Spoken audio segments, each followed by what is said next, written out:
Before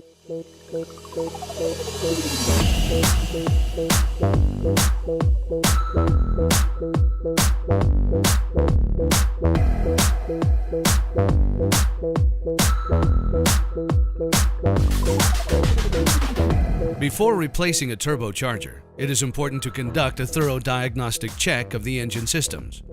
A lack of power, noisy operation, excessive smoke, or oil consumption could result from a faulty fuel injection system, restricted or blocked air filter, a damaged exhaust system, or a lubrication problem. Also, check the engine crankcase pressure. A higher than normal reading requires your immediate attention. For more information on this topic, please refer to our website.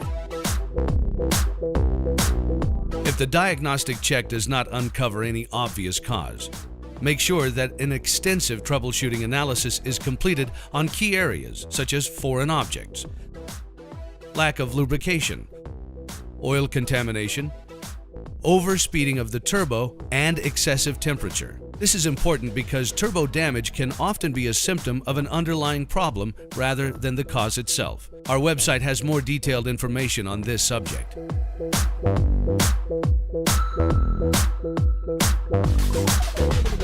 Next, check the part number to ensure that it is the right one for the engine. Installing the incorrect turbo to an engine may damage the turbo and/or the engine and will void the warranty. Careful handling of the turbo is essential. Be aware that some are quite heavy. The proper way to take the turbo out of its box is to lift it by either end housing. Grabbing it by the actuator, rods, or hoses may result in severe damage. Similarly, allowing the turbo to roll around on a workbench may cause damage. The gearbox inside the electronic actuator may be damaged by impact, so additional care must be taken. For VNT turbos with electronic actuators, avoid finger contact with the connector pins at all times.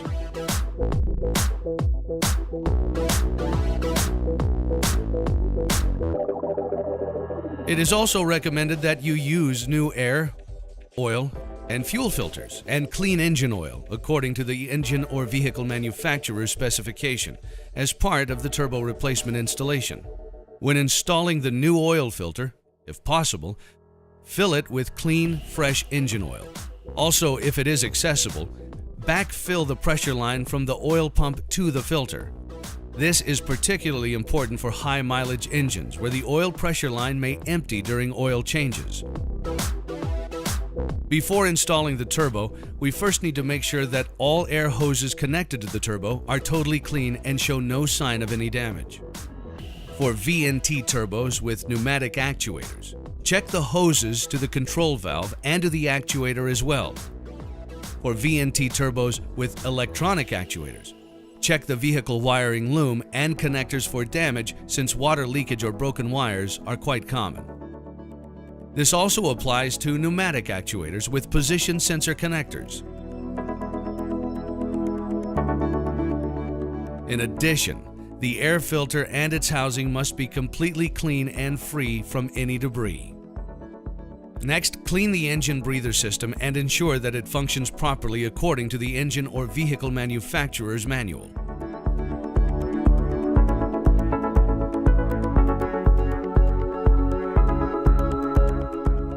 For any turbo installation, the following rules must be strictly followed. Please do not change any of the settings or the calibration of a turbo. Doing so may damage the turbo or the engine and voids the warranty. For VNT turbos, do not adjust minimum vane open position under any circumstances. Doing so could cause serious damage to the turbo or engine. Next, ensure that the correct gaskets are used. The center hole of the gasket must be perfectly aligned with the center hole of the flange. We do not recommend using liquid gasket or sealants, particularly for the oil inlet or outlet, since excessive material may enter the turbo, reducing or stopping oil flow. For information on oil torques and installation details, always refer to the engine or vehicle manufacturer's manual for correct information. A modern turbo is highly sophisticated and runs at high speed. it is important that during the whole process, you prevent dirt or debris from entering any part of the turbo to avoid catastrophic damage.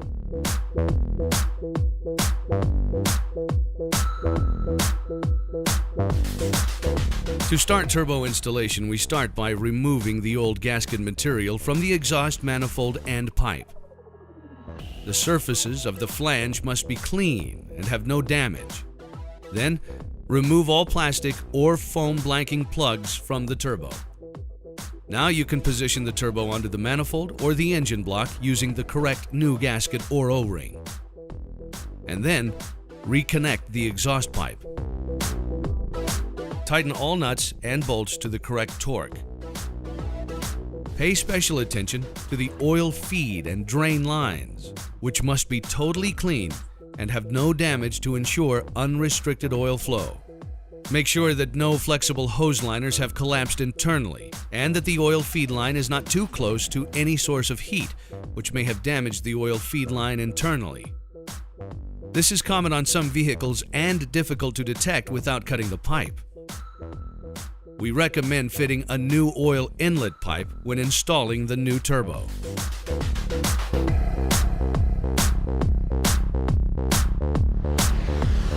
Next, install the oil drain line to the turbocharger.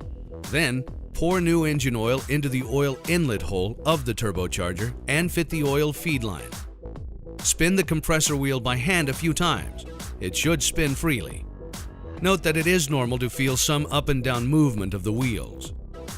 Install the inlet and outlet air hoses to the turbocharger compressor housing and make sure that the connection is airtight. To test, crank the engine for 10 to 15 seconds to prime oil feed without starting the engine. Then start the engine and let it idle for 3 to 4 minutes to allow for proper inspection of oil, gas, and air leakage. If any leakage is detected during engine startup, please fix the issues immediately.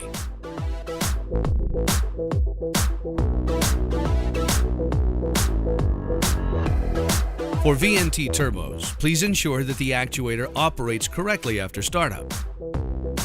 During vehicle key-on and startup, it is normal for VNT turbos to show movement in the actuator, vane arm, and vane mechanism. And it is also normal to hear a high-pitched noise from electric actuators. If no movement is detected, please investigate the cause on the vehicle, as the actuator operations have been set and tested before it left our factory. Important note: the gears in our electronic actuators are self-blocking. This means that it is not possible to move the actuator operating arm or the connecting rod manually. Attempting to move these parts with a tool or by hand may break the gears and make the turbo unusable. Damage of this sort is not covered by our warranty. Next, stop the engine and recheck the engine oil level. It is important to make sure that the oil level is between the minimum and maximum levels allowed. After your mechanic has properly installed your Garrett turbo by following the correct steps, you can expect to enjoy the performance and reliability of your OE quality turbo for many years to come, while truly feeling the Garrett difference. To learn more about Garrett turbochargers, please visit our official website.